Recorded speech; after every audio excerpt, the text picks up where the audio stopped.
There's no middle ground when it comes to James Harden's playoff legacy. You either think he's one of the biggest postseason chokers in NBA history, or you believe he's the most misunderstood superstar of his generation. Tonight, we're settling this debate once and for all, because the truth about the Beard's playoff performances is way more complicated than the hot takes would have you believe. Let's start with the brutal truth that Harden's critics love to throw around. From 2015 to 2018, this man literally set NBA records nobody wants to own. He holds the playoff record for most turnovers in consecutive years, coughing up the ball at the worst possible moments when his teams needed him most. We're talking about a 4-year stretch where every single elimination game felt like watching the same tragic movie on repeat. The stats are damn near impossible to defend. In elimination games during his Houston prime, Harden shot just 31% from the field and 24% from three-point range. These aren't just bad numbers, they're historically awful for someone getting paid like a championship-caliber superstar. When the lights got brightest and the stakes got highest, the Beard seemed to shrink into himself, like he was allergic to clutch moments. But here's where things get interesting, and where the narrative starts to crack. The 2018 Western Conference Finals against Golden State is where Harden's reputation took its biggest hit. Game 7, at home, with a championship berth on the line, and the Rockets missed 27 consecutive three-pointers. 27! That's not just a bad shooting night, that's basketball purgatory. Harden himself went 2 for 13 from deep, looking lost and frustrated as his championship window slammed shut right in front of him. Then there was the 2017 playoff disaster against San Antonio, where Harden had more turnovers than field goals made in the final 3 games of the series. Critics called it a complete mental breakdown. Former players on ESPN were questioning if he had the killer instinct needed for championship basketball. The memes were ruthless, and honestly, they weren't wrong about the optics. What made these failures so painful wasn't just that they happened, it was how they happened. Harden didn't lose close battles to better teams. He straight up disappeared when his squads needed him most, looking disengaged and mentally checked out. The body language was terrible, the effort was questionable, and the results spoke for themselves. But that's only half the story, and here's where everyone gets it twisted. Let's talk about who James Harden was actually facing during those supposed choke years. From 2015 to 2019, his Houston Rockets ran into the buzzsaw known as the Golden State Warriors dynasty. We're talking about a team with 4 All-Stars, 2 of the greatest shooters ever, and the most talented roster in NBA history. Kevin Durant, Steph Curry, Klay Thompson, Draymond Green, that's not just a championship team, that's a cheat code. The 2018 Rockets were literally one Chris Paul hamstring injury away from beating those Warriors. They were up 3-2 in the series, playing the best basketball of Harden's career, and then CP3 goes down. Even with Paul injured, they still pushed Golden State to 7 games, and were leading by double digits in the second half of Game 7 before that historic cold streak hit. That's not choking, that's facing the most stacked deck in modern NBA history. And let's be real about the Western Conference competition during Harden's prime. He was going up against peak Tim Duncan Spurs, prime Kawhi Leonard, championship-level Lakers, and those Warriors teams that won 73 games in a season. The road to the finals in the West was absolutely brutal, and Harden's Rockets were competitive in almost every single series they lost. Here's what nobody mentions when they talk about his playoff failures. Mike D'Antoni's offense in Houston was both Harden's greatest strength and his biggest weakness.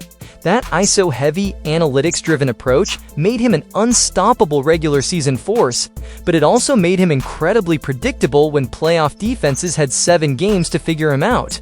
When you build an entire offensive system around one player's individual brilliance, that player becomes the scapegoat when things go wrong.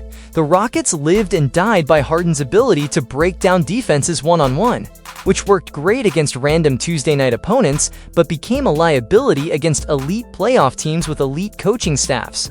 Pop in San Antonio, Steve Kerr in Golden State, they knew exactly how to scheme against Houston, because everything ran through one guy. Double-team Harden, force the role players to make plays, and the offense falls apart. Compare that to how other superstars operated during the same era. LeBron in Miami had Dwayne Wade and Chris Bosh to take pressure off him. Kawhi in Toronto had a perfectly balanced roster that could win different ways. Even Steph Curry had the luxury of playing alongside another generational shooter in Klay Thompson. Harden was basically playing playoff basketball with one hand tied behind his back because of how his teams were constructed. And now we're seeing what happens when that changes. Fast forward to 2024, and James Harden looks like a completely different playoff performer with the Los Angeles Clippers. In their first-round series against Dallas, he averaged over 21 points and 8 assists while shooting efficiently from the field.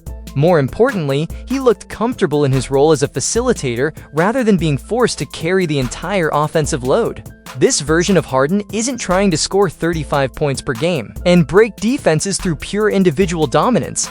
He's picking his spots, making the right passes, and letting his basketball IQ shine through, instead of forcing contested step-back threes every possession. The results speak for themselves. The Clippers looked more dangerous in the playoffs than they had in years, even without Kawhi Leonard being fully healthy. What's fascinating is how Harden's leadership style has evolved in Los Angeles. Teammates talk about his basketball intelligence and how he makes everyone around him better through his court vision and understanding of the game. That's not the same player who used to get tunnel vision in elimination games with Houston. But here's the kicker that changes the entire conversation. When you dive deep into the advanced numbers, James Harden's playoff reputation starts looking completely different. His career playoff PER is 21.8, which ranks among the top 15 all-time for players with significant postseason experience. His true shooting percentage in the playoffs is 57.1%, which is actually elite efficiency for someone with his usage rate and shot difficulty. The turnover numbers that everyone loves to criticize, they're inflated because Harden had the ball in his hands more than almost any player in NBA history. When you adjust for usage rate and pace, his turnover percentage isn't significantly worse than other elite guards who carried heavy offensive loads. Russell Westbrook, for comparison, has similar or worse adjusted turnover rates, but doesn't get nearly the same criticism. Even more telling is his clutch performance in playoff games that weren't elimination scenarios. In playoff games decided by 5 points or fewer, Harden shoots 45% from the field and 38% from three. Those are all-star level numbers in high-pressure situations. The narrative about him being unable to perform in big moments is selective at best and completely misleading at worst. And here's something that'll blow your mind about his supposed playoff failures. Let's put Harden's championship chances in proper context by comparing his situation to other superstars of his era. During his prime years in Houston from 2015 to 2019, he played alongside exactly 0 other All-Stars in their primes. Chris Paul was 33 when he joined the Rockets and dealt with injuries. Russell Westbrook was coming off his worst shooting season when they paired up. Meanwhile, look at who actually won championships during that span. The Warriors had 4 Hall of Famers in their prime. LeBron needed to join 2 other superstars in Miami to win titles, then came back to Cleveland and needed Kyrie Irving and Kevin Love. Kawhi won in Toronto with one of the deepest, most complete rosters in recent memory. Even Giannis had Chris Middleton and Drew Holiday when Milwaukee finally broke through. Basketball is a team sport, and championships are won by complete organizations, not individual players. Harden carried some legitimately flawed Houston rosters further than they had any business going, often dragging them to 50-plus wins and playoff berths through pure individual excellence. The fact that those teams couldn't get over the hump says more about roster construction and organizational decisions than it does about Harden's ability to win in the playoffs. This is where the genius part of the equation becomes impossible to ignore. James Harden revolutionized NBA offense in ways that people are still trying to fully understand. His step-back three-pointer became the most imitated shot in modern basketball. His ability to draw fouls and get to the free throw line changed how defenses had to approach perimeter players. The analytics revolution in Houston was built around maximizing Harden's unique skill set, and it pushed the entire league toward more efficient shot selection. The man averaged 36 points per game over an entire season while shooting efficiently from the field. He's one of only 8 players in NBA history to average at least 29 points and 11 assists in a season. His basketball IQ and court vision are off the charts, which is why he's been able to reinvent himself as a point guard in his mid-30s with the Clippers. What looks like playoff choking might actually be the inevitable result of facing impossible odds while playing in a system that maximized his regular season impact but minimized his playoff adaptability. Put that same basketball genius in different situations with better supporting casts and smarter organizational structure, and you might get completely different results. The Clippers experiment is proving exactly that point in real time. So here's the truth that makes both sides of the Harden debate uncomfortable.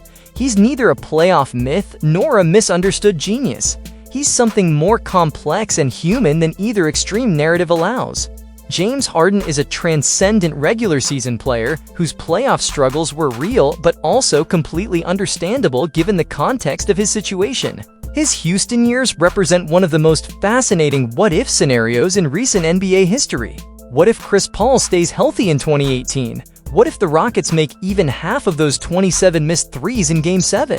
What if they had built a more balanced roster instead of doubling down on analytics and isolation basketball? We might be talking about Harden as a championship point guard instead of a playoff disappointment. The Clippers version of Harden suggests that his basketball intelligence and skill were never the problem. The system, the roster construction, the competition, and maybe even the pressure of being the guy in Houston created a perfect storm that made his playoff failures look worse than they actually were.